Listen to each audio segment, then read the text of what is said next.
السلام علی من لا نبی بعد اما بعد۔ آج ہم گفتگو کریں گے اعتبار سے 18 نمبر کی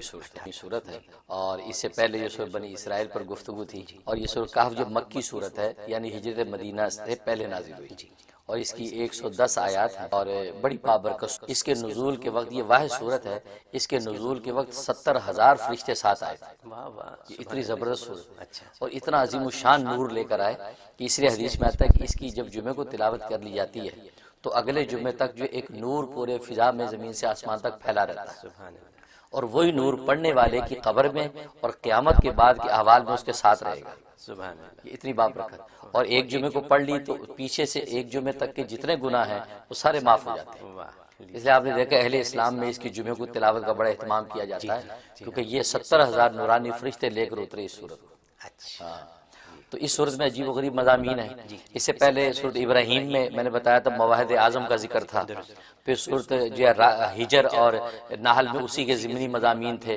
پھر صورت بنی اسرائیل میں محبوب اعظم کا ذکر تھا، اور یہ جو صورت اس کی ابتدا کتاب اعظم سے ہوئی، کتاب اعظم یعنی قرآن کریم۔ الحمدللہ الذی انزل علی عبدہ الکتاب ولم یجعل لہ عوجا، فرمایا کہ ہم نے اپنے بندے پر جو کتاب نازل کی، تو کہ کتاب اعظم کا ذکر کہ جو ذات محبوب اعظم بن گئی، اب اللہ نے ان کو زندگی کا دستور دیا اور وہ کتاب اعظم بن گئی۔ اور جیسے بنی اسرائیل کی ابتدا نبی پاک صلی اللہ علیہ وسلم کی ذات سے کی گئی، اسی طرح اس سورت کی ابتدا بھی نبی کی ذات سے کی گئی، کیونکہ پہلی آیت میں عبدی ہی جو ہے وہ نبی پاک صلی اللہ علیہ وسلم کی ذات مراد ہے، اور وہاں بنی اسرائیل میں بھی عبدی کا لفظ تھا، اس سے بھی نبی پاک مراد تھے۔ تو یعنی اتنی زبردست یہ صورت ہے، اور اس کتاب اعظم کے اندر یہ حقیقت بتا دی کہ اہل اسلام اگر زندگی میں کامیاب ہونا چاہتے ہیں تو علوم کی دو شاخیں ہیں، ایک علم شریعت، ایک علم طریقت۔ تو گویا کہ تمہاری زندگی کی جو ہے پٹڑی کی یہ دو لائنیں ہونی چاہیے، اس پہ تمہاری زندگی کی گاڑی چلنی چاہیے، شریعت بھی اور طریقت بھی۔ شریعت تمہارے ظاہر کو سنوارے گی اور طریقت تمہارے باطن کو سنوارے گی۔ اس لیے پھر اسی صورت میں شریعت اور طریقت کے دو اماموں کا ذکر کیا، ایک حضرت موسیٰ علیہ السلام وہ شریعت کا امام نبی، اور دوسرے حضرت خضر علیہ السلام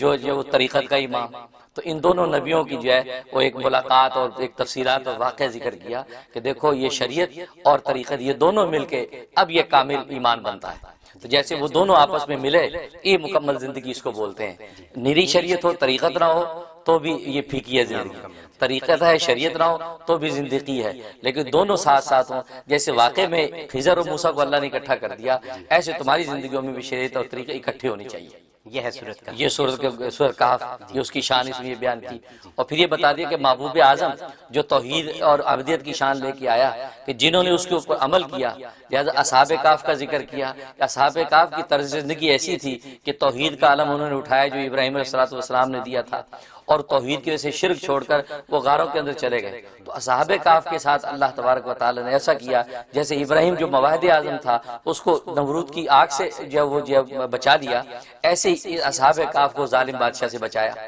اور غار کے اندر ان کو زندہ رکھا، اور 350 سال تک وہ اس کے اندر زندہ رہے، اور عجائب و غرائب اس کے اندر ظاہر ہوئے، اور وہ ایسے بابرکت بنے کہ ان کی صحبت کے اندر بیٹھنے والا کتا بھی بابرکت ہو گیا۔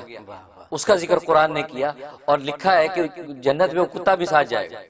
یہ واحد کتا جو جنت میں جائے گا۔ ہاں، جو اصحاب کہف کا کتا۔ تو بتا یہ دیا کہ بظاہر کہ جانور حیوان ہے، کتا ہے، لیکن جو ایسے اللہ والے جو توحید کا علم لے کے نکلے اور ساری دنیا چھوڑ کے خدا کے ہو گئے، ان کی صحبت میں رہنے والا کتا جو ہے جنت کا جب مستحق بن جاتا ہے۔ انسان اگر اولیاء اللہ کی صحبت اختیار کرے تو وہ کہاں پہنچے گا؟ تو یہ حقیقت اس کے اندر سورہ کہف کے اندر بیان کی، اور حضرت موسیٰ علیہ السلام خضر کا قصہ بیان کیا۔ تو گویا کہ شریعت اور طریقت یہ دونوں کا امتزاج، اس لیے کہتے ہیں کہ شریعت جو ہے یہ منزل کی طرف پہنچنے کا راستہ ہے، اور طریقت اس پر چلنے کی ہمت ہے۔ اور آپ جانتے ہیں کہ راستہ اور ہمت نہ ہو تو منزل پہ نہیں پہنچ سکتے، اور ہمت ہے راستہ نہیں ہے تو بھی نہیں پہنچ سکتا، تو دونوں ہونا ضروری ہے۔ اسے شریعت طریقت دونوں لازم ہے کہ انسان ظاہری زندگی بھی انسان کی خدا کے لیے ہو، انسان کا باطن بھی خدا کے آگے جھکا ہو، اب یہ اللہ تبارک و تعالیٰ کی محبوبیت کی منزل کو پہنچ جائے۔ یہ شان اس کے اندر بیانی ہے، اور باقی ضمنی مضامین اس کے اندر ہے۔ اچھا فرمائیے یہ کہاں کہاں ہمیں فائدہ دے؟ جی بالکل، اس کے جہاں فضائل و فوائد کا تعلق ہے تو اس کا ایک زبردست فائدہ یہ کہ اگر آپ کے اوپر قرض چڑھا ہوا ہے اور بہت بڑا قرض ہے کہ اس کی کوئی سبیل نہیں ہے، تو 7 مرتبہ اس کا ختم کریں، یعنی اکیلا آدمی 7 مرتبہ بیٹھ کے پڑھ لے، یا 7 آدمی جو ہے وہ ختم کر لیں اس کا اور دعا کر لیں، وہ ایک ہی نشست میں اللہ تبارک و تعالیٰ غیب سے قرض کی ادائیگی کر دے۔ سبحان اللہ۔ اور آپ آج جانتے ہیں صبح شام لوگوں کے قرضوں کے مسئلے، ہر ایک کا مسئلہ یہ ہر بندہ قرضے میں پھنسا ہوا ہے۔ تو ہر ایک کا مسئلہ فرض کیجئے جن لوگوں کے مورگیجز ہیں، گھر پہ قرضے ہیں، تو اگر وہ یہ کام کریں تو اللہ میاں بندوبست کریں اور گے۔ کوئی مشکل نہیں ہے، گھر میں 7 افراد تو ہوتے ہیں، ایک دفعہ سارے بیٹھ گئے جمع ہو کے 7 دفعہ پڑھ کے دعا کر لی، اور میں ایک ہی نشست کافی ہوگی اور غیب سے اسباب بننے لگے، تو 1 گھنٹے کی بات بھی نہیں۔ گھنٹے کی بات بھی نہیں، تو یہ ایک بڑا فائدہ۔ اور دوسرا فائدہ یہ ہے کہ آج کل موذی بیماریاں، پہلے زمانے میں طاعون ہوتا تھا، جذام ہوتا تھا، کوڑ ہوتا تھا، آج کے لیے کینسر ہے، شوگر ہے، اس طرح کی موذی بیماریاں ہر گھر میں پہنچ گئی۔ اور میں جس گھر میں روزانہ اس کی تلاوت ہو، اس کا پانی دم کر کے تمام گھر والوں کو پلاتے رہیں تو کوئی موذی بیماری گھر میں داخل نہیں ہوتی۔ عجیب اس کی خاصیت ہے۔ اور ظاہر ہے کہ عام طور پہ گھروں میں خواتین کا خاص طور پہ پڑھنے کا معمول ہوتا ہے، سورہ کہف پڑھتی ہیں، پڑھ کے پانی پہ دم کر لیں، وہ پانی گھر میں سب کو پلائیں تو انشاءاللہ جو ہے وہ کوئی موذی بیماری نہیں آئے گی، کینسر، شوگر، یہ ایسی جتنی چیزیں ہیں تو اللہ تبارک و تعالیٰ اس گھر میں گویا کہ حصار باندھ دیتے ہیں اور کوئی موذی بیماری داخل نہیں ہوتی۔ اور ظاہر ہے میں نے جیسے بتایا 70,000 نورانی فرشتے جس کو لے کے آئے ہوں، اس صورت کے اندر کتنی طاقت اور تاب ہوگی، تو جب آیت پڑھتے ہیں تو تمام نور تو موجود ہی ہے۔ نور موجود ہے۔ اور تیسرا اس کا فائدہ یہ ہے کہ جس گھر یا دکان سے چوری چکاری ہوتی رہتی ہے، عام طور پہ یہ اکثر دکانوں والے شکایت کرتے ہیں جب ہمارا ورکر ہے وہ غلے سے پیسے غائب کر دیتا ہے، چوری ہو جاتی ہے، مال غائب ہو جاتا ہے، یا گھر میں رشتہ دار آئے تھے پتہ نہیں زیورات غائب ہو گیا، تو روزانہ اس کی تلاوت کریں، روزانہ اس کی تلاوت کریں، اس گھر میں چور، ڈاکو، ایسا فریبی کوئی داخل نہیں ہوگا اور آپ کا مال محفوظ رہے گا، اللہ غیب سے فرشتے حفاظت کو متعین کر دیتے ہیں۔